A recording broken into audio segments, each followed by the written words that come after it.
ओम शांति। आज भगवान के महावाक्य हैं, अपना मूड रिफ्रेश रखो और एक बाप की याद में मगन रहो। पुरानी दुनिया तो कब्र दाखिल होनी ही है। तो आज भगवान कह रहे हैं कि चाहे परिस्थिति कैसी भी हो, लेकिन हमें हमारा जो मूड है, हाँ, हमारा जो मूड है वो कैसा रखना है? फ्रेश रखना है। तो आज इसी से संबंधित हम प्रश्न लेंगे कि हम हमारा मूड कैसे ठीक रखें, क्योंकि हमारा मूड तो हमारे हाथ में है, रिमोट हमारे हाथ में है, लेकिन कहना अलग बात है, प्रैक्टिकली करना अलग बात है। तो मूड फ्रेश कैसे रहे, बाबा की याद कैसे बनी रहे, हाँ, तो उसी से संबंधित हम प्रश्न लेते हैं। सबसे पहला प्रश्न है नीतू बहन का। नीतू बहन कहते हैं कि परमात्मा जो निराकार है, शिव ज्योतिर्बिंदु है, लेकिन यह कन्फ्यूज़न बार बार हो जाता है कि बाबा से सर्व संबंध रखना, दोस्त रखना, साजन से संबंध, फिर मित्र से संबंध। तो ये सारे संबंध क्या निभाने ज़रूरी हैं? क्या इन संबंधों के बिना क्या मैं आत्मा कर्मातीत नहीं हो सकती हूँ? तो इस पर थोड़ा सा मुझे क्लियरिटी करें, समझाइश दें। तो चलो ठीक बात है। नीतू बहन, आप दोनों स्थिति में कर सकते हो। निराकार ज्योतिर्बिंदु परमात्मा शिव तो है, अगर किसने सर्व संबंध बनाकर याद नहीं किया, हाँ, बाय चांस, और वो तो आत्मा समझ लिया और निराकार शिव को याद कर लिया, तो उसको भी ऊंचा पद तो मिलना चाहिए। हाँ, लेकिन यहाँ पर एक ट्विस्ट है, राज को समझो, सर्व संबंधों का अर्थ क्या है उसको समझो। भगवान तो ऊपर बैठा हुआ है, चलो भगवान छत पर बैठा हुआ है, ऊंची छत है। ऐसा सोच लो कि भगवान कहाँ पर बैठा हुआ है? एक छत पर बैठा हुआ है। वो कहता है तुम मेरे पास आ जाओ, और मेरे पास आ गए तो तुम मेरे जैसे हो जाओगे, मेरे जैसी शक्तियाँ गुण सब तुम्हारे अंदर आ जाएंगे। हाँ, वो छत पे हमें बुला रहा है, हम सब नीचे खड़े हैं, लेकिन चढ़ने की दो सीढ़ियाँ, दो बड़ी बड़ी सीढ़ियाँ हैं। एक तो सीढ़ी है, पहली सीढ़ी है नाम वाली, और दूसरी सीढ़ी है रूप वाली। अब भगवान छत से हमें कह रहा है ये दो सीढ़ी को पार करो तो तुम मेरे जैसे हो जाओगे और छत पर आ जाओगे। तो अब दो सीढ़ी कौन सी है? नाम वाली और रूप वाली। अगर हम अपना नाम भूल जाएं, देह को भूल जाएं, हाँ, पहचान भूल जाए, नाम और रूप से न्यारे हो जाए कि मैं लड़का हूँ, लड़की हूँ, मैं बिजनेसमैन हूँ, मैं किसका पिता हूँ, क्या हूँ, कैसा हूँ, हाँ, मेरे जो देह के स्वभाव हैं उन सब को अगर मैं भूल जाऊँ तो, हाँ, तो दो सीढ़ी को पार कर लूँ तो मैं कहाँ पर पहुँच जाऊँ? भगवान के पास, भगवान के जैसा निराकार शिव बिंदु में समा जाऊँ। लेकिन एक चक्कर पड़ा, बहुत सारी कोशिशें करी बाबा के बच्चों ने, हाँ, बहुत सारी कोशिशें करी। ये दो सीढ़ी तो दिखने में दो सीढ़ी है, लेकिन बड़ी खतरनाक है। हाँ, इस पे तो चढ़कर ऊपर पहुंचना आप तक बड़ा मुश्किल है। तो बच्चे निकले समझदार, बच्चे तो हैं ही, हम तो एडवांस दिमाग वाले। हाँ, दिल तो लगाना आता नहीं तो दिमाग ही लगाते। हाँ, दिन भर समाज में, संसार में जब जगह दिमाग ही तो लगाया है। तो वो भगवान को बोलते हैं हमारा आना थोड़ा मुश्किल है ऊपर, हाँ, नाम रूप छोड़ना जरा मुश्किल हो रहा है, जरा तकलीफ हो रही है, कुछ ऐसा बताओ कि अब दिमाग की जगह दिल लग जाए, हम ऊपर नहीं आ सकते हैं, आप ही नीचे आ जाओ। भगवान को क्या बोला कि तुम ही नीचे आ जाओ, फिर हम साथ साथ चलेंगे ऊपर, हाथ पकड़ करके लेकर के जाओ, थोड़ा नाम रूप छोड़ना मुश्किल है। तो भगवान ने फिर क्या कहा कि चलो प्यारे बच्चों, प्यारी आत्माओं, मैं तुम्हारे लिए नीचे आ जाता हूँ, और नीचे आकर उन्होंने क्या किया कि चाहे तुम अपने जैसा मुझे बना कर याद करो, दोस्त बना लो, साजन बना लो। हाँ, हमें नाम रूप की आदत है ना। हाँ, हमें सर्व संबंधों की आदत है ना। तो एक बार बाबा ने क्या कह दिया कि मुझे भी तुम्हारे जैसा बना लो, दोस्त बना लो, हाँ, साजन बना लो, बच्चा बना लो, सखा बना लो, माँ बना लो, पिता बना लो। तो क्या होगा, फिर हमें उनकी आदत पड़ जाएगी, भगवान से प्रेम करने की ललक पैदा हो जाएगी। और भगवान ने वो सारे रिश्ते जो यहाँ पर हैं, हमारे दोस्त हैं, हाँ, हमारे साजन, जो भी हमारे रिश्ते हैं, भगवान ने क्या कहा, तुम अगर मुझे सच्चे दिल से अपना रिश्ता बनाते हो मेरे साथ, तो मैं तुम्हें जो ओरिजिनल लौकिक के रिश्ते हैं, जो तो नाराज हो जाते हैं, धोखा देते हैं, समय पर सहयोगी नहीं बनते हैं, लेकिन मैं ऐसे बढ़कर गहरा रिश्ता आपके साथ निभाऊंगा। तो जिससे क्या होगा कि हम प्रेम में पहुंच जाएंगे। भगवान की मदद कितनी मिलती है, चलते फिरते हमें याद रहता है कि भगवान मेरा साथी है, तो वो गहरा रिश्ता बहुत अच्छा रहता है। तो नीतू बहन, बात समझने की है। अब तुम अगर सीधा छत पे पहुंच जाते हो तो कोई दिक्कत नहीं है रिश्ता बनाने की। हाँ, निराकार में अगर तुम सीधा ही नाम रूप से न्यारे हो गए हो, हाँ, नाम रूप से न्यारे हो गए हो, बिल्कुल अशरीरी हो ही चुके हो, हाँ, तो आप सीधा परमधाम को ही याद कर लो, कोई तुम्हें ज़रूरत नहीं है।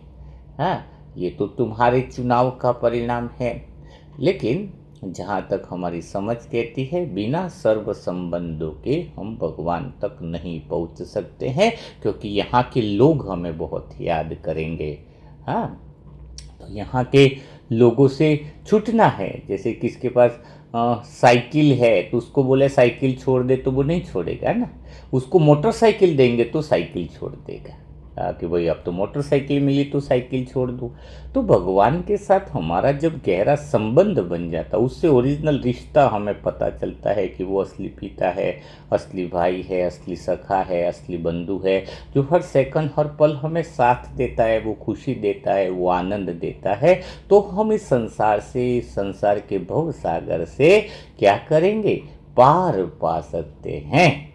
तो शायद अभी आपको इस बात का नीतू बहन समझाने मिली होगी कि बाबा के साथ रिश्ते क्यों ज़रूरी। और मैं तो कहूँगा कि हर रिश्ता बाबा के साथ ज़रूरी है।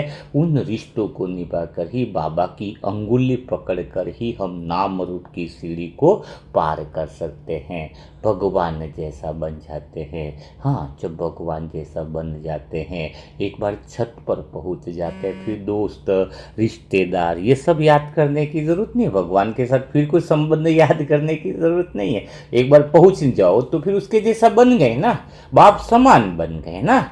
उस समय कोई दोस्त तन बच्चा, ब्रह्मा बाबा कर्मातीत हो गए तो वो दोस्त तन संबंध, वो ज़रूरत नहीं है। बाप जैसे बन गए, वो प्रेम की मूर्त बन गए हैं, वो ये सब कुछ बन चुके हैं ना।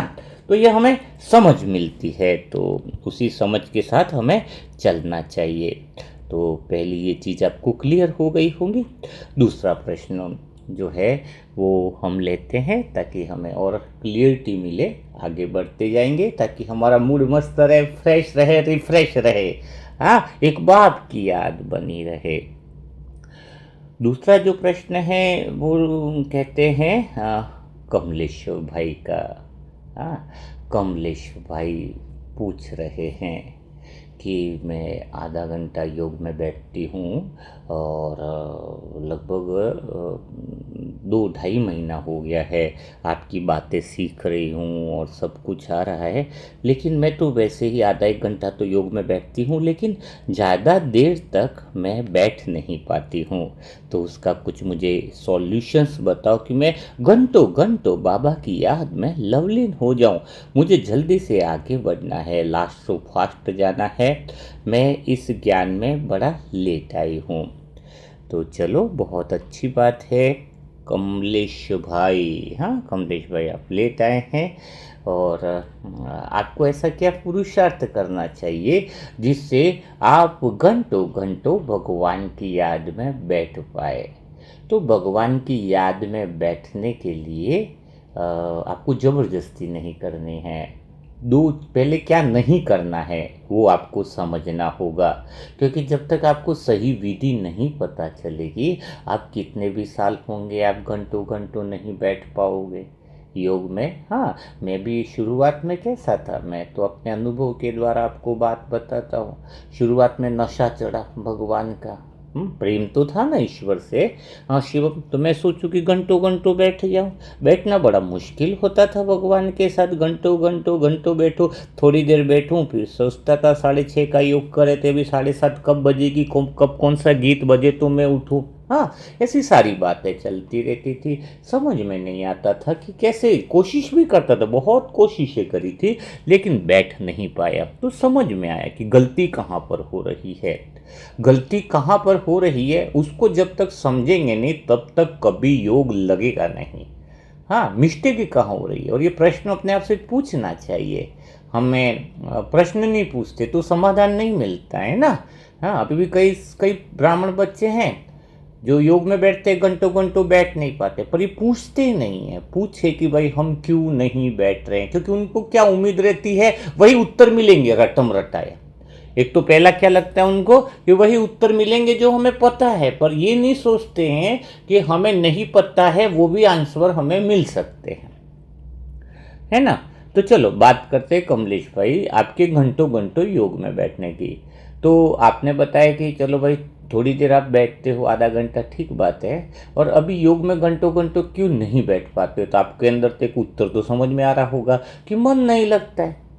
हाँ, मन नहीं लगता है, यही बात तो हो रही है ना कि मन नहीं लगता है।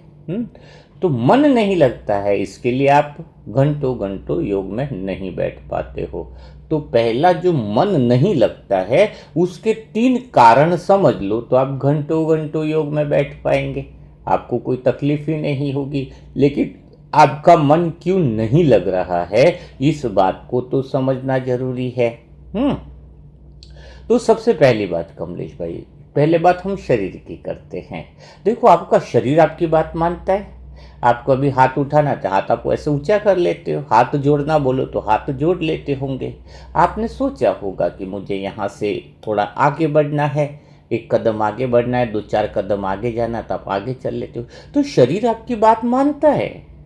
हाँ कमलेश भाई, इसमें तो कोई दोहराया नहीं होगी ना बात की, कि शरीर आपकी बात मानता है, हर तरीके से आपकी बात मानता है। जहाँ उठो उठ जाता है, जहाँ बैठो वहाँ बैठ जाओ। लेकिन कमलेश भाई, मैं आपसे एक बात पूछना चाहूँगा, अगर इस शरीर को तुम 6 दिन तक भोजन मत दो, खाली 6 दिन तक तुम इस शरीर को भोजन मत दो, फिर उस शरीर को बोलो उठो, तो शरीर उठेगा? उठने का नाम ही नहीं लेगा। हाँ, शरीर को बोलो बैठो तो शरीर बैठेगा ही नहीं। हाँ, 6 दिन तक अगर तुमने उसको भोजन नहीं दिया तो फिर तो वह उठेगा ही नहीं। अब सोचो जरा, शरीर आपकी बात मान रहा था, कब तक मान रहा था? हाँ, तो शरीर आपकी बात कब तक मान रहा था, इस बात को तो समझे। शरीर आपकी बात तब तक मान रहा था जब तक आप उसको भोजन दे रहे थे। हाँ, जब तक आप भोजन दे रहे थे शरीर आपकी बात को मान रहा था। जैसे ही भोजन देना बंद किया, शरीर भी आपकी बात को नहीं मान रहा है। अब सोचो जरा, 63 जन्म हो गए, इस मन को हमने भोजन नहीं दिया है, गंदा भोजन दिया, उल्टा भोजन दिया है, सब कुछ उल्टा दे दिया है। तो फिर क्या हो रहा है, मन जो है बात कैसे मानेगा? सोचो कमलेश भाई, पहले ये समझ तुम्हें क्लियर, आप नए हो ना इसलिए आपको पहले थोड़ा क्लियर करवा रहे हैं। अब आपको क्या देना होगा? हाँ, मन को पहली समझ अच्छे से देनी पड़ेगी, बहुत अच्छे से समझाई से देनी पड़ेगी।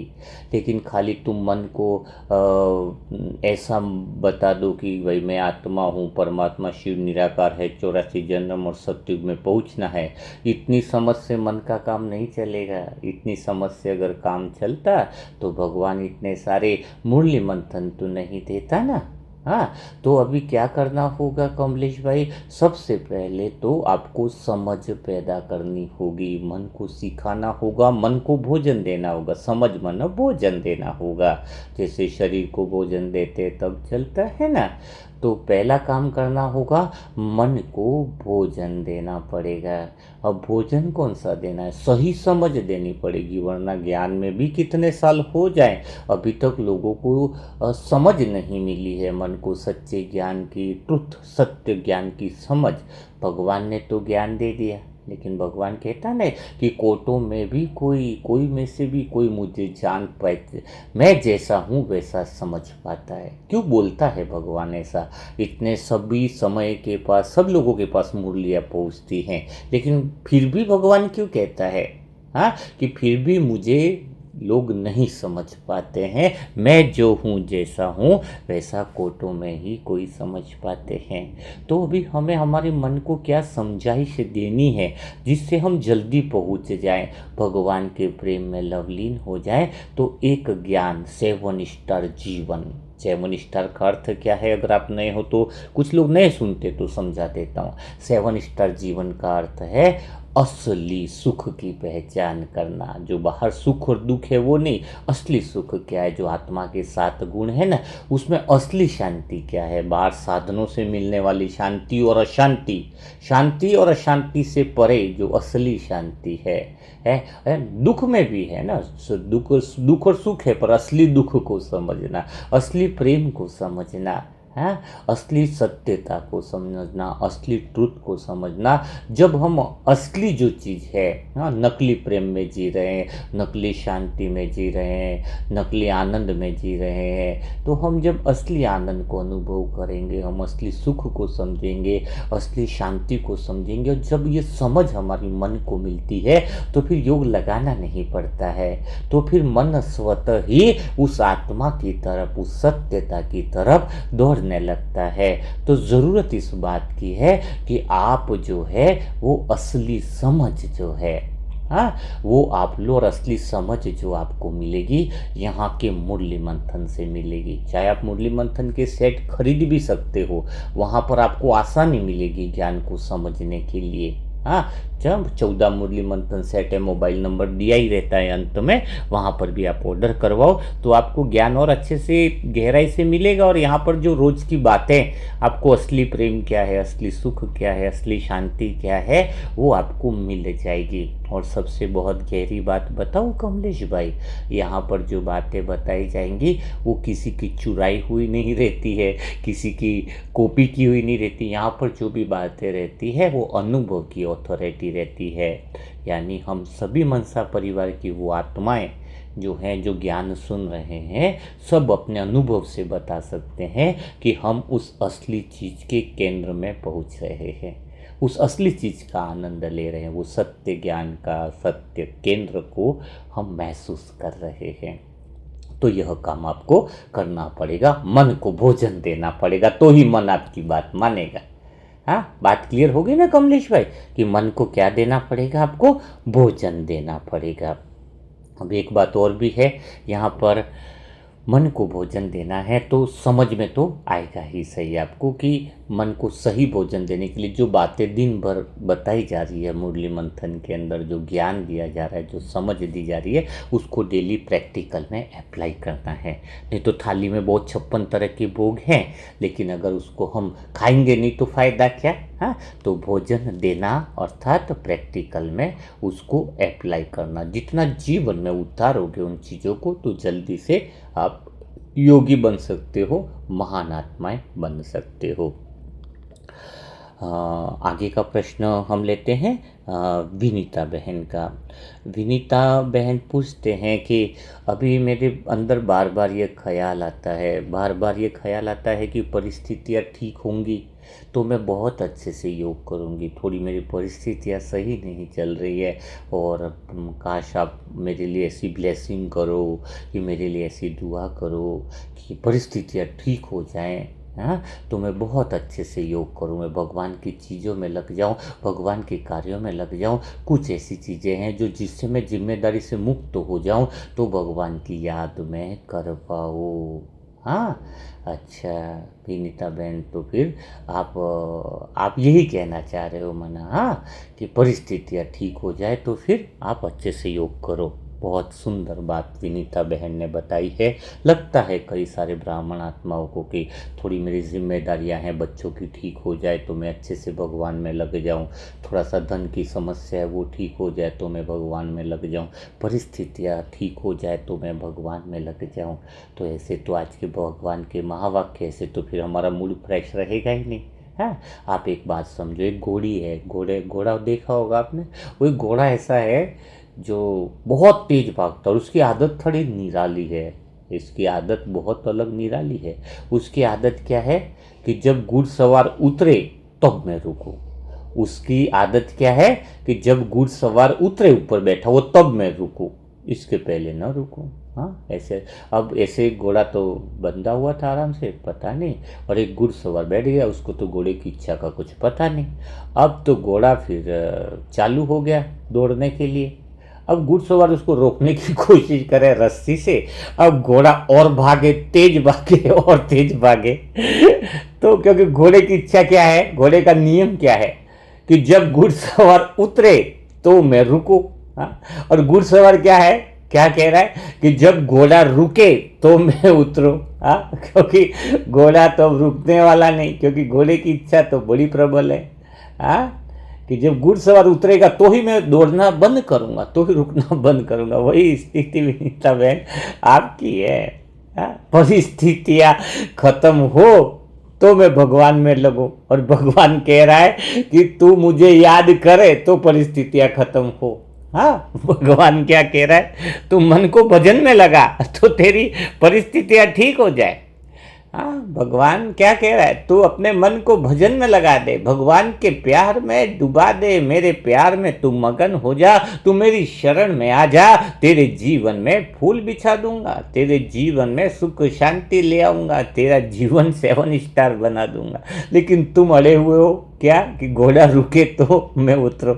ऐसा तो हो नहीं पाएगा, परिस्थितियां तो समाप्त नहीं होंगी। हाँ, जो परिस्थितियां हैं, हिसाब किताब है, जो जीवन की बातें हैं, वो चलता रहेगा।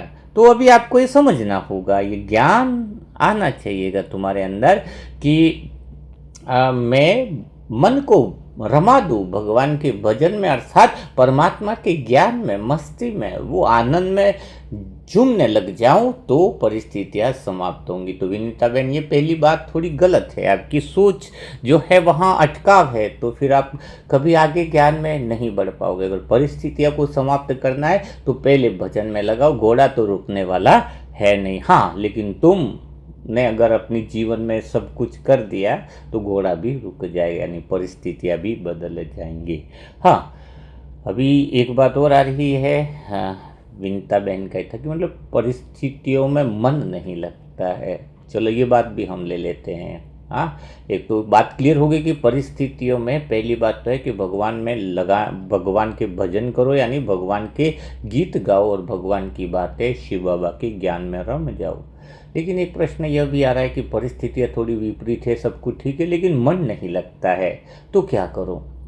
हाँ, मन नहीं लगता। तो एक बात तो पहले ही प्रश्न में मिली थी कि मन को अच्छा भोजन देना है, तो लेकिन दूसरी बात भी आपको क्लियर करते हैं। अगर आपको दिल्ली से कानपुर जाना है, हाँ, दिल्ली से कहाँ जाना है, कानपुर जाना है, तो कानपुर जाना है ट्रेन के अंदर। हाँ, तो ट्रेन में अगर दिल्ली से कानपुर जाना है तो आप क्या करोगे, ट्रेन में बैठ गए, अब आपकी इच्छा नहीं है। हाँ, आपकी इच्छा नहीं है। हाँ, अब ये जाऊं कि नहीं जाऊं, पहुंचूंगी कि नहीं पहुंचूंगी, कैसे करूं, मन नहीं लग रहा है, आप बोर हो रहे हो। चलो छोड़ो, आप बोर हो रहे हो, ट्रेन में बैठे हो, आप बोर हो रहे हो, आपका मन नहीं लग रहा है, आप बोर्डम हो रहे हो, दिल्ली से कानपुर जा रहे हो, लेकिन ट्रेन में बैठे हो, आपका मन नहीं लग रहा है। लेकिन फिर भी दिल्ली से कानपुर तो तुम पहुंच ही जाओगे, क्योंकि ट्रेन में तो तुम बैठ गए ना, ट्रेन में तो तुम बैठ गए, तो दिल्ली से कानपुर के लिए बैठ गए। अब तुम्हारा मन लगे चाहे नहीं लगे, तुम तो कानपुर पहुंच ही जाओगे ना।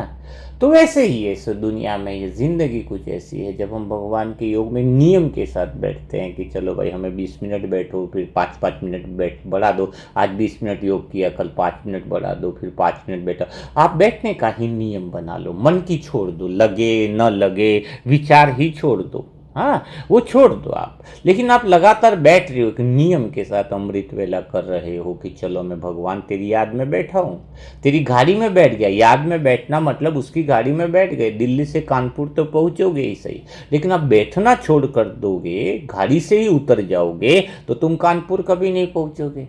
हाँ, तो तुम्हें गाड़ी में तो बैठना है, चाहे मन लगे ना लगे, लेकिन मुरली मंथन डेली सुनना। मुरली मंथन मिस नहीं होना चाहिए, जो डेली के टास्क मिलते हैं 3 दिन के।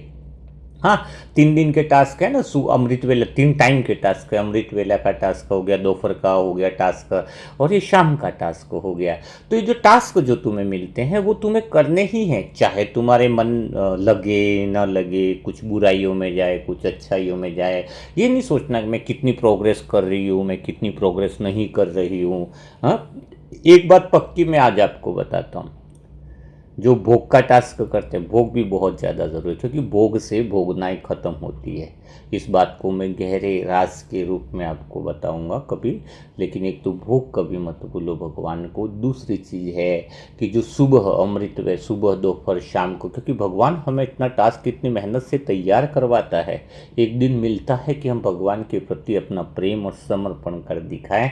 तो तीनों टास्क जो आत्माएं करती है, सुबह का मुरली मंथन सुनती है, शाम को दुआएं करती है, चाहे उसमें कुछ कम परिवर्तन आया हो, क्योंकि कड़े संस्कार है ना किसी के, तो किसी में ज़्यादा परिवर्तन आया होगा, किसी में विकार हमला कर रहे होंगे, किसी में बहुत कुछ हो रहा होगा, लेकिन इधर पुण्य का खाता बढ़ रहा है, पुण्य का बल बढ़ रहा है। आप गाड़ी में बैठे हुए हो सत्य के केंद्र पर जाने के लिए, तो भगवान आपको वहाँ पर आपको पहुँचा देगा। यानी सुख धाम शांति धाम भगवान के जैसे हम बनने ही वाले हैं। तो बस गाड़ी में बैठे रहो तो आप जीवन में आगे बढ़ जाओगे। तो समझ में आ गया होगा कि आपको योग करना नहीं छोड़ना है, टास्क करना नहीं छोड़ना है। आगे का प्रश्न हम लेते हैं नितिन भाई का। नितिन भाई कहते हैं कि जीवन जो है, मैं बिजनेस कर रहा हूँ, थोड़ा सा ठीक हूँ, बढ़िया चल रहा है, लेकिन थोड़ा बहुत मेरे अंदर पेट में थोड़ा सा तकलीफ़ रहता है। बस ये है कि थोड़ा ये पेट थोड़ा सा ठीक हो जाए, और बाकी जो है कि मेरी एक लड़की है, बोले उसकी शादी हो जाए तो वो एक बहुत बढ़िया हो जाए।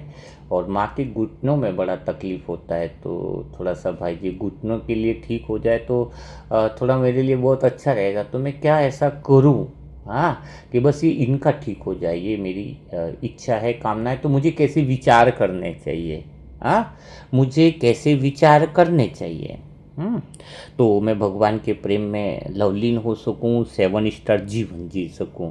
हाँ, तो नितिन भाई ये जितने भी विचार हैं आपके, वो विचार सारे ही गलत हैं, सारे ही विचार रॉन्ग हैं। हाँ, क्योंकि आपके विचार में एक शब्द आ गया जो आपको परेशान करेगा, भगवान से दूर करेगा, आत्मा राम से दूर करेगा। आपके जीवन में एक ही शब्द, मुझे, मैं सारी इच्छाओं को नहीं देख रहा हूँ, आपके जीवन में ये काश शब्द जुड़ गया है। काश बिजनेस में थोड़ा ये हो जाए, काश वैसा हो जाए, काश इसका घुटना ठीक हो जाए, काश वो हो जाए, काश वो हो जाए। ये काश वाले जो शब्द हैं, जितनी भी आपके जीवन में अभी मन के अंदर कुछ इच्छाएं हैं जिसमें काश शब्द जुड़ा हुआ है, वो कभी आकाश में उड़ ही नहीं सकते हैं, कभी नहीं उड़ सकते हैं। हाँ, कभी नहीं उठ सकते। ये आज डायरी में नोट कर लो। हाँ, तुम्हारे जीवन में काश ये हो जाए, काश बिजनेस का ही हो जाए, काश उनका घुटना हो जाए, काश बच्ची का ही हो जाए, काश वो हो जाए, इसकी कोई अंत नहीं है। और जो भी ब्राह्मण आत्माएं हैं, जो भी इस समय सुन रहे हैं, जिनके जीवन में काश है, अभी भी कहीं ना कहीं छुपी हुई शब्दों के अंदर भीतर में कुछ इच्छाएं, काश ये हो जाए, काश वो हो जाए, तो वो योग या सत्य केंद्र पर नहीं पहुंच पाते हैं, सत्य केंद्र पर नहीं पहुंच पाते हैं। इसका रीज़न है क्योंकि आप जो इच्छा कर रहे हो वो सारी नकली इच्छाएं। हाँ, चलो नकली इच्छाओं को हम बाद में लेते हैं, पहले काश शब्द से मुक्ति हो जाए तो तुम्हारा जीवन बदल सकता है। हाँ, तो तुम्हारा जीवन बदल सकता है, तो तुम सत्यता के मार्ग पर पहुंच सकते हो, सत्यता के केंद्र पर पहुंच सकते हो। और सत्यता के केंद्र पर होंगे तब भगवान तुम्हें आई लव यू कहेगा, क्योंकि यूनिवर्स से वो भगवान प्रेम करता है। जब तुम सत्यता के केंद्र पर होते हो तो भगवान के प्रेम का झरना बहता है। तो काश शब्द से मुक्ति कैसे हो? जैसे उदाहरण के लिए एक लेडीज, एक बहन है, वो 30-35 साल की एज है। हाँ, 30-35 साल की एज है, और एज में और फिर जैसे ही वो कांच में देखती है तो 2 बाल उसके सफ़ेद हो गए। हाँ, अब 2 बाल सफ़ेद हो गए, वो इच्छा कर रही है कि काश ये बाल सफ़ेद नहीं होते। हाँ, क्या बोल रही है? काश ये बाल सफ़ेद नहीं होते। किसके पास धन आया है 2 लाख, वो सोचे काश 2 लाख का 2.5 लाख हो गया होता। तो अब सोचो, तो इसके समय हमें क्या यूज करना है, क्या शब्द यूज करना है, वो पहले पकड़ो, जिससे हम काश शब्द से मुक्त। अगर काश शब्द से मुक्त हो गए तो लगभग इंसान 80% दुखों से मुक्त हो जाता है। काश ये बदल गया होता, काश ये ऐसा हो गया होता, काश किराए का मकान नहीं रह के खुद का मकान हो गया होता। हाँ, तो काश, काश शब्द है, तो काश हटे तो आकाश में उड़े। काश का बंधन सबसे बड़ा है, मन का सबसे बड़ा बंधन है यह काश शब्द। तो वहां पर क्या करो, एक ही बात, जैसे बाल सफेद हो गया तो क्या बोलो, अभी बाल कितने बाल बचे हुए, कितने बाल काले हैं, तो आपको एक ही बात पूछनी है, अभी सर पे जितने बाल काले होने चाहिए उतने हैं मेरे पास। एक ही बात क्या पकड़ोगे? जितने बाल काले होने चाहिए थे उतने हैं। चेहरे पे थोड़ी सी झुर्रियाँ लगी तो चेहरा अभी जितना सुंदर होना चाहिए उतना है। पैसा कितना है अभी आपके पास? जितना इस समय, हाँ, इस समय मेरे पास जितना पैसा होना चाहिए उतना पैसा है। पति कितना बदला और ज़्यादा काश बने नहीं, अभी पति को जितना बदलना चाहिए था उतना बदला हुआ है। बच्चे, हाँ, सब कुछ ये है।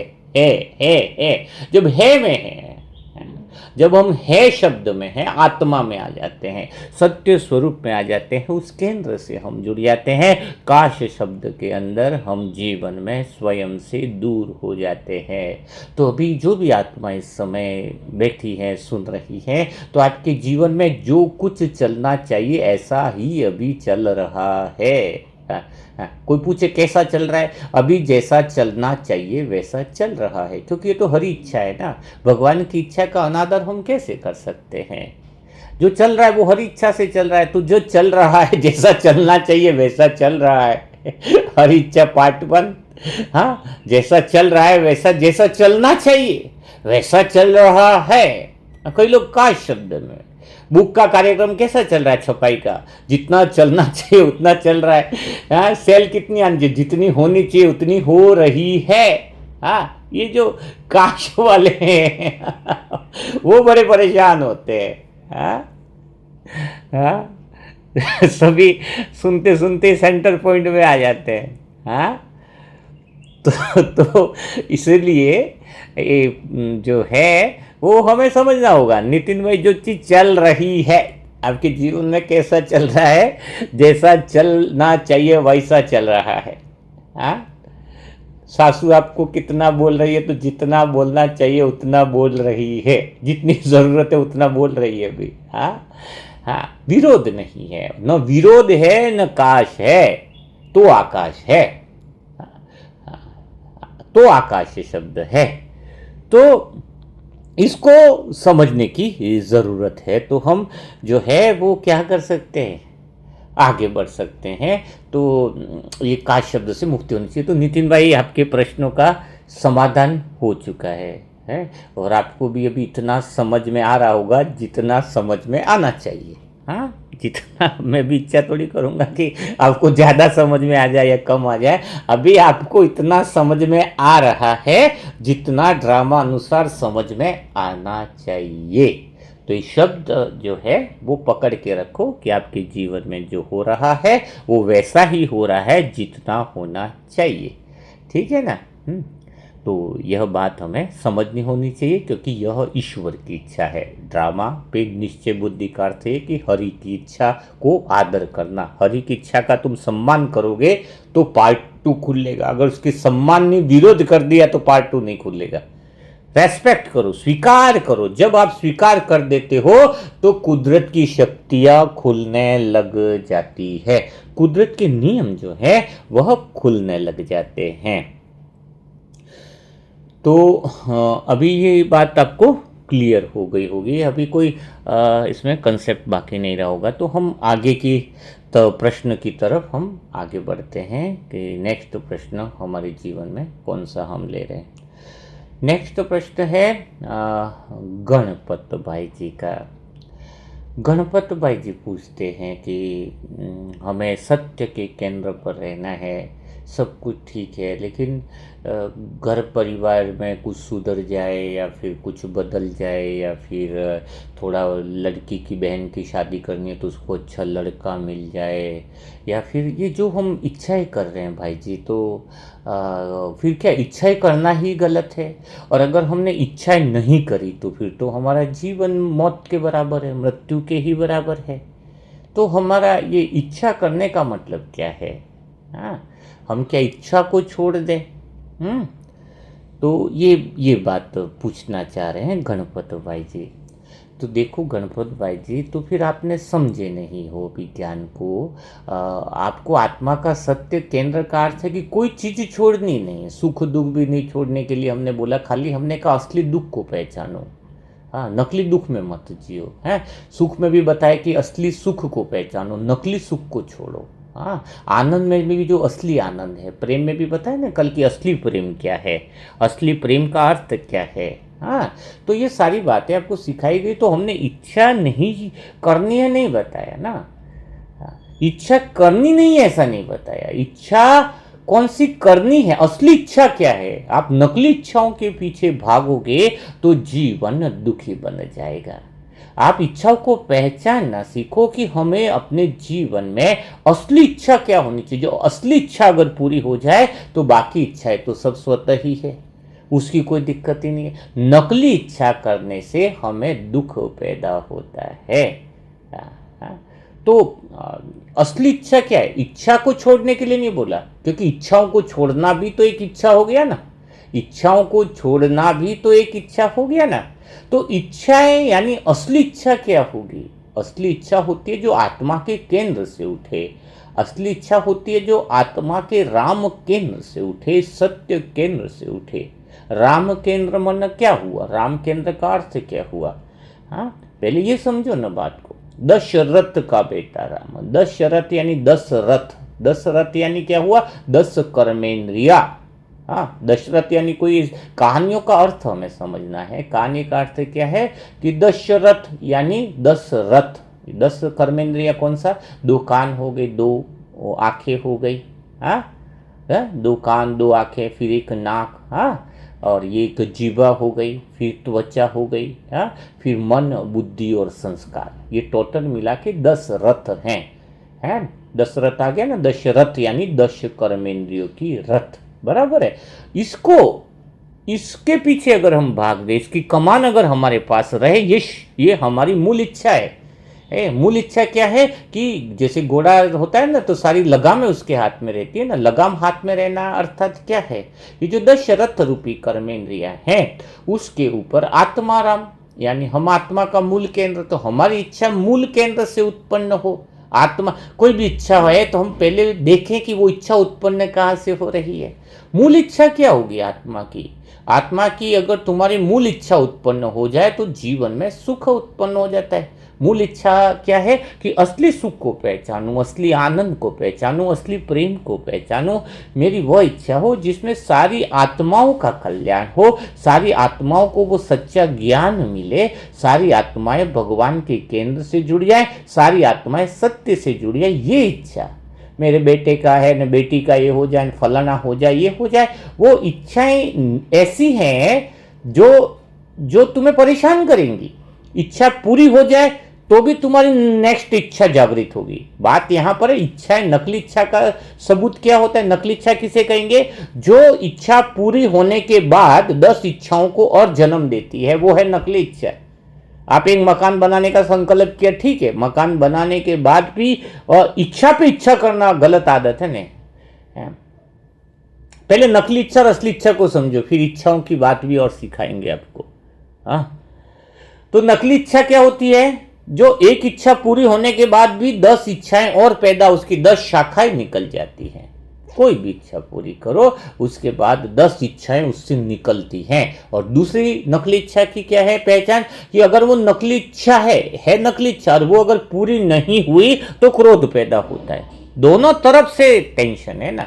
पूरी हो जाए तो दिक्कत, पूरी हो जाए तो भी हम उसके जाल में बड़े ज्यादा फंसने वाले हैं। और अगर पूरी नहीं हुई, हाँ, अगर वो पूरी नहीं हुई नकली इच्छा, तो फिर हम क्या होंगे? हम गुस्सा हो जाएंगे, परेशान हो जाएंगे। तो सारा संसार इच्छाओं का गुलाम हो गया है। कौन सी इच्छा है? नकली इच्छा का गुलाम हो गया है। और जो दुख देने वाले, पूरी हो जाए तो भी प्रॉब्लम, अहंकार उनका बढ़ जाएगा और 10 इच्छाएं आ जाएंगी। कोई किसी की इच्छा पूरी होकर के रुका है क्या इसमें? इस समय समझने वाली बात क्या है गणपत भाई जी, कि आप नकली इच्छाओं का ये देखो, अगर कोई इच्छाएं पूरी करके रुक गया हो इस दुनिया में तो एक का नाम बताओ। वो और ज्यादा फंस गया, इच्छाओं के जाल में फंस गया। ऐसा फंसा कि निकलने का नाम ही नहीं। तो ये दशरथ, दश कर्मेंद्रिय जो है उसको चलाने वाला अगर आत्मा राम है, दशरथ तो वियोग में मर गए। बताते ना, वियोग कौन सा है? आत्मा राम वनवास चले गए, तो ये कर्मेंद्रिया भी कब्रिस्तान बन गई है। पूरी दुनिया आज बाबा ने कहा ना कब्रिस्तान बनेगी। क्यों? क्योंकि उनके इच्छाओं का अंत मरकर ही होने वाला है। क्योंकि सारी नकली इच्छाएं वो तो कभी पूर्ण हो नहीं सकती।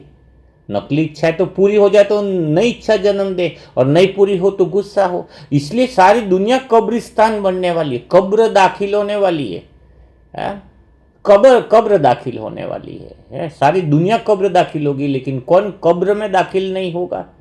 जो अकबर है, आत्मा राम है। आत्मा राम सबका चला गया, इसलिए राम को क्या बोलते हैं कि वनवास से चले गए। अभी तुम्हारी आत्मा चली गई है, आत्मा जागृति नहीं है, सत्य इच्छा नहीं है, तुम्हें सत्य ज्ञान की नॉलेज नहीं है, तुम्हें कौन सी इच्छा करनी है उसकी जानकारी नहीं है। मेन बात क्या है? कौन सी इच्छा तुम्हारी उठ रही है? शरीर के केंद्र से उठ रही है इच्छा या आत्मा के केंद्र से उठ रही है? आत्मा से केंद्र से उठे वो हुई असली इच्छा, वो हुई सत्य इच्छा, जो भगवान को पसंद है, जो भगवान की इच्छा है वो हमारी इच्छा बन जाती है। जब आत्मा के केंद्र कि सारे विश्व का कल्याण हो, सब जगह भूखे पहुंचे, सब जगह ज्ञान का प्रकाश हो, सबका विकास हो, सब जो है वो सत्य केंद्र से जुड़े, ये हमारी ओरिजिनल इच्छा है, ये हमारी असली इच्छा है। और तुम फंसे हो नकली इच्छाओं के चक्कर में, जो तुम्हें दुख देने वाले हैं, जो तुम्हें परेशान। तो गणपत भाई जी, हम ये थोड़ी कह रहे हैं कि आपको इच्छा नहीं करनी है, हम आपको कह रहे हैं असली इच्छा करनी है। जो राम वनवास में चला गया है, तुम्हारी आत्मा वनवास में चली गई, अर्थात ओरिजिनल जो राम है अंदर का वो वनवास में गया। वो बाहर वाले राम तो आ गए वनवास में, और ये राम 63 जन्मों से वनवास में, अंदर वाला 2500 साल से वनवास में। तभी तो दुखी हम जंगल में तर बतर भटक रहे, दिख रहा है ना। हम 63 जन्मों से 2500 साल से क्या कर रहे हैं बताओ? नकली इच्छाओं के जंगल में भटक रहे हैं। हाँ, कभी लगता है ये सुखी, जहां हर जन्म में हमें डंडे मार मार के निकाला है घर वालों ने, हर जन्म में। एक जन्म की बात छोड़ो तो, हाँ, संबंधियों से दुख, वही दुख, फिर भी तुम्हारी उसी जगह इच्छा जा रही है, फिर भी तुम्हारी वही इच्छा जा रही है कि हम वही करें, हम वही रहें, वही करें, हम वही इच्छाएं करें, वही पैटर्न करें। इतनी इच्छाओं से दुख पाने के बाद भी बस अभी यही इच्छा है, उसकी शादी हो जाए, उसका ये हो जाए, उसका वही हो जाए। हाँ, तो यहाँ पर भगवान हमें सिखाते हैं आत्मा राम। हाँ, क्या सिखाते हैं कि भगवान राम जो वनवास चले गए उसको वापिस विराजमान करें, यानी हम आत्म जागृति करें, हम आत्मा को समझ पाएं। हाँ, हम आत्मा को क्या कर पाएं? समझ पाएं, खुद के केंद्र को समझ पाएं। नहीं तो क्या होगा? नकली इच्छा करने से फिर ड्रामा सबक सिखाएगा। हाँ, ड्रामा हमें दुख पे पहुंचाएगा। तो असली इच्छा के केंद्र पर कौन से विचार होने चाहिए? अगर कोई असली इच्छा कर ले, आत्मा राम के केंद्र से उत्पन्न हुई लगभग 100 इच्छाएं लिख दे, अगर रोज के रोज अगर कोई लिख दे आत्मा केंद्र से उठी हुई इच्छाएं, चेक करें कि ये शरीर के केंद्र से उठी हुई इच्छा है या आत्मा के केंद्र से इच्छा उठी है। तो आत्मा के केंद्र से उठी हुई इच्छाएं जो होती हैं वह भारी होनी चाहिए। हम नकली इच्छाओं पर ज़्यादा ध्यान दे रहे हैं जो दुख देने वाली। देखो हमारा ध्यान कहाँ जा रहा है, कौन सी बुद्धि है हमारे अंदर, सतोगुणी बुद्धि है कि वो वाली बुद्धि है। कोई कहता है हम कहाँ कौन से जगह पहुँचने वाले हैं, हमारी स्थिति क्या है, तो पूछो तुम्हारा ऊर्जा तुम्हारा समय कौन सी चीज़ों में लगा है। कोई तो मकानों में लगा है, बने इसमें बनाओ इसमें पूरी शक्ति लगा रहा है। कोई लग रहा है कि बच्चों के पीछे शादियाँ फलन इनका, लेकिन उनका भी कल्याण नहीं होने वाला ना, वो इच्छा करके भी। जबकि बच्चे रिश्तेदार संबंधी उनके प्रति हमारी भावना ये होनी चाहिए कि वह सत्य के केंद्र पर आकर असली इच्छा करें, जो असली चाहत है वो पैदा हो उनके अंदर, असली इच्छा का मार्गदर्शन मिले, असली इच्छा जो है मूल इच्छा जो है सत्य केंद्र की वो पहचान पाए। वरना तुम घर की इच्छा पूरा करते, अभी सैमसंग का मोबाइल आया फिर बोलेगा ये नया वर्जन आ गया फिर दे दो, फिर बदला बोलेगा आईफोन दे दो, हाँ आईफोन दे दो, फिर ये दे दो, फिर सारे फोन देने के बाद भी बच्चा क्या बोलेगा तुमने किया ही क्या मेरे लिए। जवाब तो ये आने वाला है क्योंकि उसको तो समझ नहीं है ना। हाँ उसके तो इच्छा पे इच्छा पूरी करते रहो तब तक ठीक है, क्योंकि एक इच्छा से 10 इच्छा जन्म ले रही है ना। तो असली इच्छा लिखें। कोई आज सभी लोग लिखेंगे 25 इच्छाएं 50 इच्छाएं 100 इच्छाएं जो है वो तुम्हें लिखनी चाहिए, तो तुम्हें समझ में आएगा कि वास्तव में मेरी इच्छा ओरिजिनल में कौन सी असली इच्छा है। अच्छा, नकली इच्छा करने से क्या होने वाला है, ज़्यादातर तुमने नकली इच्छा करी तो तुम्हें फिर वहाँ से निकाल दिया जाएगा, बेइज्जत करके निकाल दिया जाएगा। हाँ कैसे करके, बेइज्जत करके मतलब कैसे, जैसे बता नहीं कि संसार में वो दुख पा करके परेशानी, नकली इच्छाओं हमें संकेत देती है। जैसे कोई दुख आया, हमें कोई परेशानी आई, शरीर में कोई बीमारी आ रही है या फिर कोई भी अगर हमें तकलीफ आ रही है, वो एक्चुअल में हमें संकेत है कि आप गलत डायरेक्शन पे जा रहे हो। वो हमें एक मैसेज मिल रहा है। अगर हम दुखी हैं तो ये दुख को निवारण के पीछे परमानेंट निवारण हो, उसके पीछे जाना चाहिए कि इस दुख का मेरे पास परमानेंट निवारण क्या होगा। तो परमानेंट निवारण हमारा ये होना चाहिए कि मैं असली सत्य से दूर हूँ, नकली सत्य और अज्ञानता में मैं जी रही हूँ, इसलिए मेरे पास अभी भी दुख आ रहे हैं। दुख तब तक आते रहेंगे जब तक तुम नकली इच्छाएं करोगे, नकली दुख में रहोगे। फिर ड्रामा तुम्हें इतना तकलीफ देगा क्योंकि तुम असली ज्ञान को समझने को तैयार नहीं हो। हाँ, तो असली ज्ञान जो है वो समझना बहुत ज़्यादा जरूरी है।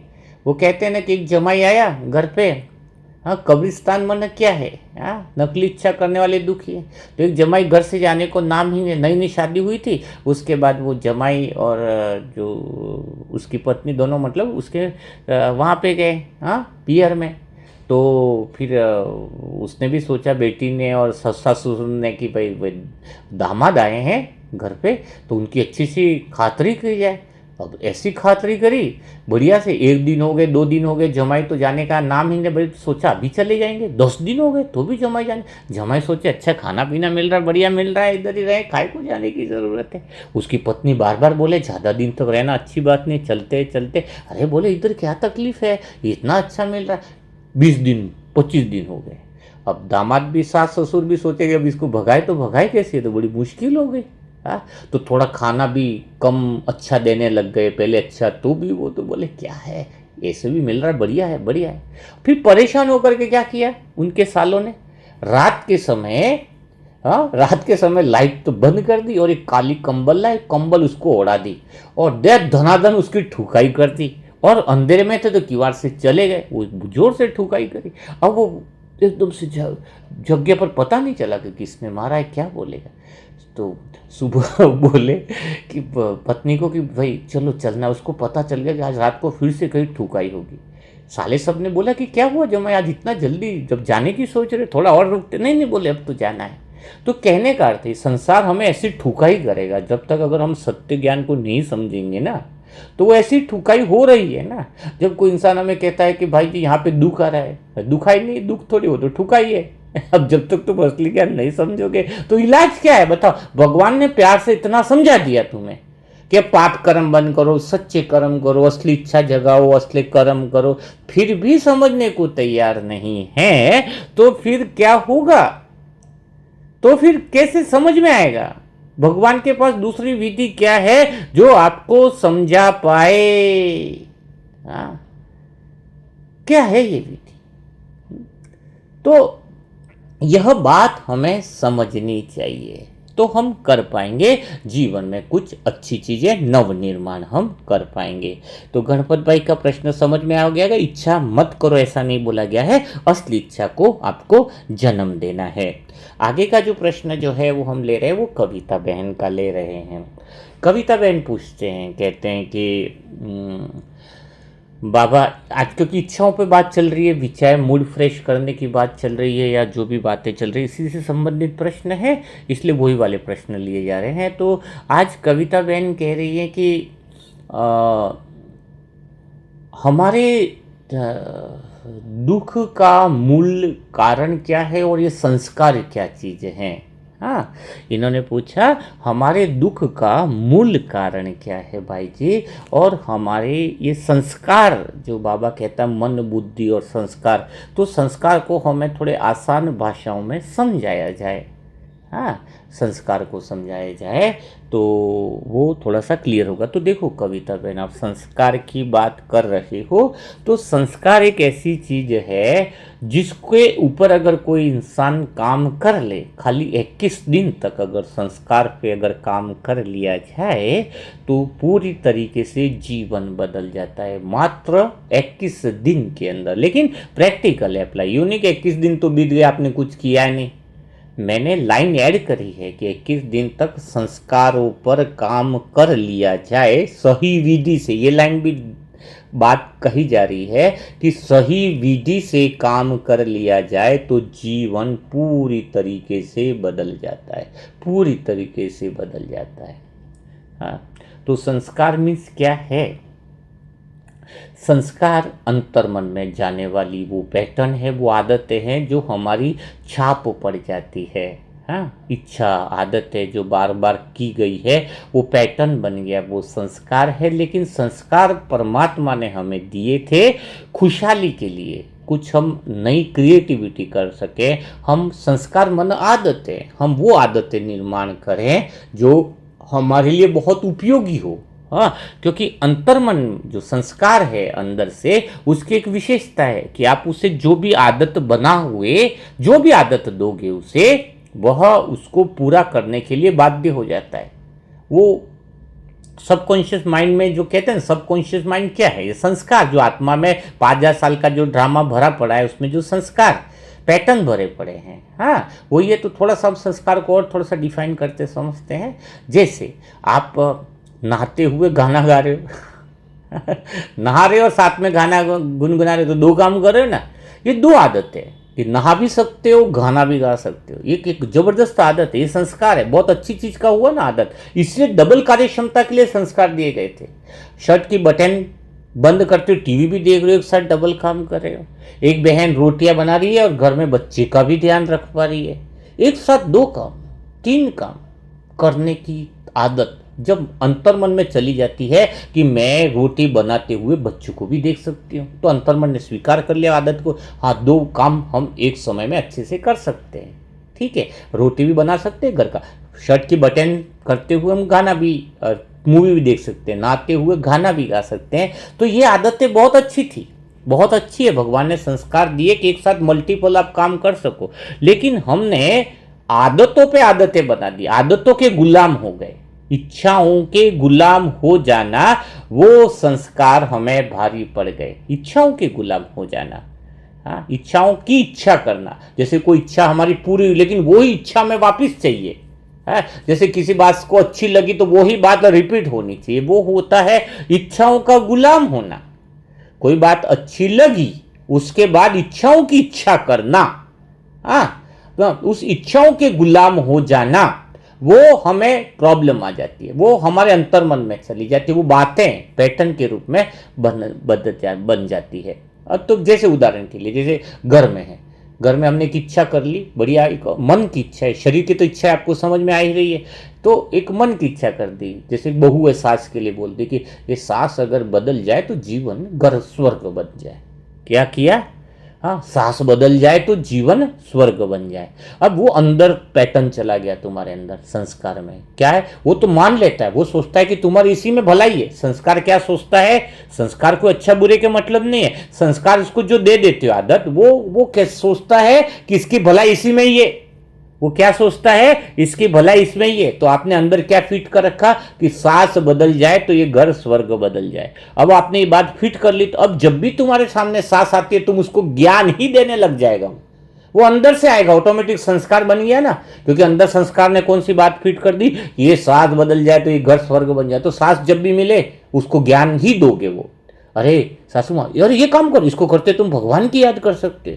अच्छा, जैसे सास किसी की बुराई करे तो अरे सासू माँ बुराई करने से तो पाप चढ़ता है, आप दे धनाधन, वो आत्मा ज्ञान ही बोलेगी, कुछ भी सोच विचार नहीं चलेगा उसका, क्योंकि उसने सबकॉन्शियस माइंड यानी अंतर मन यानी वो संस्कार उसने बैठा दिया कि सांस बदल जाए तो घर स्वर्ग बन जाए। तो हम जाने अनजाने में कितने पैटर्न हम बना चुके हैं और वो पैटर्न के हम गुलाम हो चुके हैं। जबकि सांस बदल जाए तो स्वर्ग बदल जाए ऐसा नहीं, अभी जो सांस जैसी है वो स्वीकार कर लें, वो पैटर्न अंदर जाना चाहिए था। अंतर मन में कौन सा संस्कार जाना चाहिए था कि इसलिए तो बार बार हमें रिपीट करना होता है, याद दिलाना पड़ता है कि मेरे विचार वहां से उत्पन्न हो कि जो हूं वहां से हो। हाँ, अभी हम लोग अपने सगे संबंधी में भाई हो गया या दूसरे लोग उनसे सही से बात क्यों नहीं कर चाहते हैं हम कि सही से बात करें।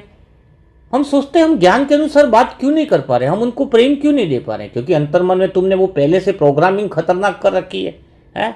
इसको तो भगवान के ज्ञान में आना ही चाहिए, इसको तो ऐसा नहीं करना चाहिए, तो न चाहते हुए बातें वही निकलती है उसके सामने। कितना भी थोड़ा सा कर लो छोटी बातें, फिर अपनी रामायण चालू कर देते हो। कौन करता है रामायण चालू? तुम नहीं करते, तुम बाद में रियलाइज भी करते मुझे ऐसा नहीं बोलना चाहिए था, क्योंकि तुमने अंदर वो इच्छाएं, वो आदतें, इच्छाएं मतलब क्या हो गई तुम्हारी, वही नकली इच्छाएं हो गई। यहां पर भी वही बात आ जाती है, वो आदतें, वो पैटर्न सबकॉन्शियस माइंड को तुमने दे रखे हैं, संस्कारों को, जो संस्कार भीतर के जो दिए हुए हैं, फिर वो वही काम करने लग रहे हैं ना, वही काम करने लग रहे हैं तुम्हें। तुम परिवर्तन भी कहां हो रहे हो, तुम बदल भी कहां से, बदल भी जैसे तुम्हारे अंदर डर है, जैसे तुम बदल किस आधार, तुम्हारा बदलाव भी किस आधार पे हो रहा है, आत्मा के केंद्र से हो रहा है। एक चूहा बोल रहा है कि उसकी इच्छा है बिल्ली बन जाए। अब चूहा बिल्ली क्यों बनना चाह रहा है? क्योंकि उसको भय है, इसलिए चूहा बिल्ली बनना चाह रहा है, उसको डर रहता है। तो तुम्हारे अंदर भी जो इच्छाएं कुछ पनप रही है, वो इच्छाओं का आधार तो कई सारे तो डर हैं। मैं पैसे वाला बन जाऊं ताकि ये समस्या मेरी खत्म हो जाए, आज जो समस्या वो कल न रहे। पर ये नहीं पता है कि पैसे वाले बनने के बाद तुम्हारी जो आज समस्या उससे 10 गुना और बढ़ने वाली, क्या गारंटी है वो खत्म हो जाएगी। तो तुम जो बदलाव चाहते हो एक डर के कारण है, ये भी एक पैटर्न है अंदर। बहुत बड़े बड़े खतरनाक हमने पैटर्न कर रखे हैं, अंदर फिट कर रखे हैं, और फिर हम चाह करके भी हमारा जो माइंड सेट है, जो संस्कार माना, जो बिलीव सिस्टम है, जो मान्यताएं तुमने बना रखी हैं, वही तो तुम्हें तकलीफ दे रही है, वही तुम्हें तकलीफ दे रही है ना। आप सामने वाले से वैसा ही व्यवहार कर पा रहे हो जो आपने अंदर वो इच्छाएं के रूप में अंतर्मन को जो दे रखा है, वो तो स्वीकार कर लेता है, क्योंकि वो सोचता है तुम्हारी भलाई इसमें है। वो क्या है, सोच रखा है तो भलाई इसी में है। कोई थोड़ा सा बोलेगा उसको डांट कर समझाना है, तुमने समझा रखा है, तो तुम न चाहते हुए भी उस पर ही काम करोगे, उसको डांट कर ही समझाओगे। चाहते हो गुस्सा नहीं करो चलेगा, लेकिन गुस्सा नहीं करने पर काम नहीं करना है। काम इस पर करना है कि जो तुमने आदत बना रखी है, जो मूल पैटर्न बना रखा है कि थोड़ा डांटने से चुप हो जाएगा बच्चा, तो उस बिलीव सिस्टम पर काम, जो मान्यता है, इसलिए यहां पर मन की मान्यताओं को तोड़ने पर काम किया जा रहा है। मन की मान्यताओं को तोड़, आप पता है आपको ये जब पता चले कि मेरी मान्यता है, अब भविष्य में विचार क्यों आते हैं, कल्पनाएं क्यों जाती है, वो भी कोई न कोई तुम्हारी भीतर में छुपी इच्छा है, उसी से जुड़े हुए विचार तुम में भविष्य में लेके जाते हैं। मैं ऐसा बनूंगा, ऐसा कर लूंगा, फिर वैसा हो जाना चाहिए, वैसा होना है। तो उसके भीतर का मूल केंद्र है तुमने गलत इच्छा पाल रखी है, कोई आदत, कोई पैटर्न तुमने पाल रखा है।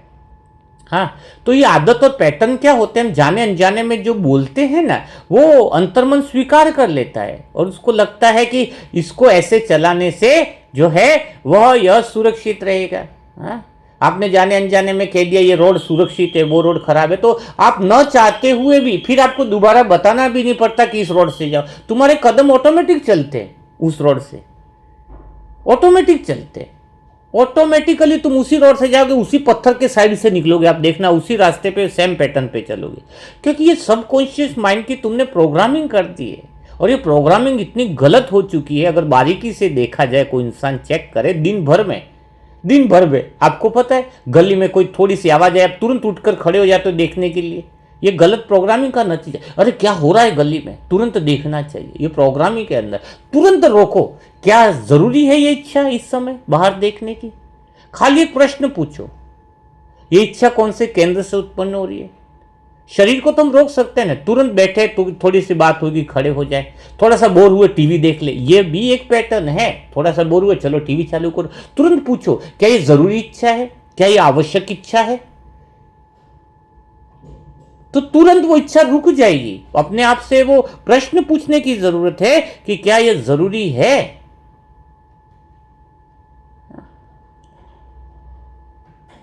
क्या ये पैटर्न की जरूरत है? तो जब हम अपने आप से रिकॉल करते हैं इच्छाओं के बारे में, जब हम प्रश्न पूछते हैं अपने आप से अपने चीजों के बारे में, तो क्या होगा? तो हमें यह एहसास होगा कि हम लोग सच में क्या कर रहे हैं, तो हम इच्छाओं का बदलाव कर पाएंगे। और जब हमारी केंद्र से उठी हुई इच्छा है, यानी मैं जो हूं जैसा हूं उसको पहचान लो, वहां से इच्छा उत्पन्न हो। छोटी छोटी चीजों में तुम्हें काम करना होगा। मैं तुरंत बोर हो रहा हूं, मैं तुरंत मोबाइल चालू कर लिया, तो मैं देखूं, पूछूं ये इच्छा क्या जरूरी है, क्या ये काम कर रहा हूं क्या जरूरी है, क्या ये इच्छा वास्तव में काम की है? तो अंदर से पैटर्न बदलेगा। हाँ, और कुछ काम भी करे तो क्या बोलना है, ये मेरी इच्छा है पर आदत नहीं है। ठीक है, ऐसा भी बोलने पर ये एक इच्छा है पर ये जरूरी नहीं है। अगर आप खाली ऐसा बोलने पर भी देख लो मोबाइल, को दिक्कत नहीं है, पर ये इच्छा है, चलो ठीक है मैं देख रहा हूं मोबाइल, पर जरूरी नहीं है, ये अगर आपने अंतर्मन को बोला तो फिर आपको नेक्स्ट टाइम जब भी बोर हो मोबाइल हाथ में नहीं उठेगा। खाली इतना संदेश दे दो कि यह इच्छा है, अभी मैं देख रहा हूं, चलो घूमने जा रहा हूं, पर घूमने जा रहा हूं ठीक है, अभी टाइम मिला तो जा रहा हूं, पर मेरा घूमना जरूरी नहीं है। यह अंतर्मन को प्रोग्राम दो, तो संस्कार वो वाले बनेंगे तुम्हारे। हाँ, तो ये बातें आपको समझ में आई, क्लियर हो गई होंगी मेरे हिसाब से। तो ठीक है, आप समझ गए होंगे सारी बातों को, सारी चीजों को। तो आज का मुरली मंथन यही है, आज की समझ यही है। तो आज का मुरली मंथन कैसा लगा आपको? बहुत सारी बातें हैं, बहुत सारे प्रश्न छूट रहे, लेकिन अभी लॉन्ग वीडियो जल्दी डालेंगे। आत्मा की यात्रा ऐप डाउनलोड कर लें, उसका लिंक फर्स्ट डिस्क्रिप्शन बॉक्स में दिया हुआ है, और बाकी जो है डिस्क्रिप्शन बॉक्स के अलावा कमेंट बॉक्स में भी इसका लिंक मिलेगा। तो आज के मुरली मंथन का सार यही, असली इच्छा पैदा करो। और असली इच्छा तो एक ही कहती है, 63 जन्म की 63 बुक सेवा के अंदर अपना नाम जरूर करें। वो सबसे बड़ी ओरिजिनल और असली इच्छा है।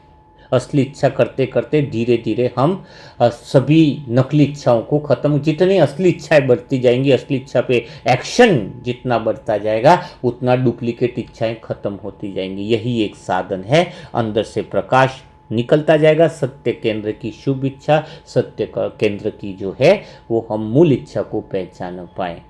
ठीक है, तो जो भी आत्माएं अपनी हार्ड बुक के लिए ऑर्डर देना चाहते हैं उसके लिए मोबाइल नंबर है 7202921969।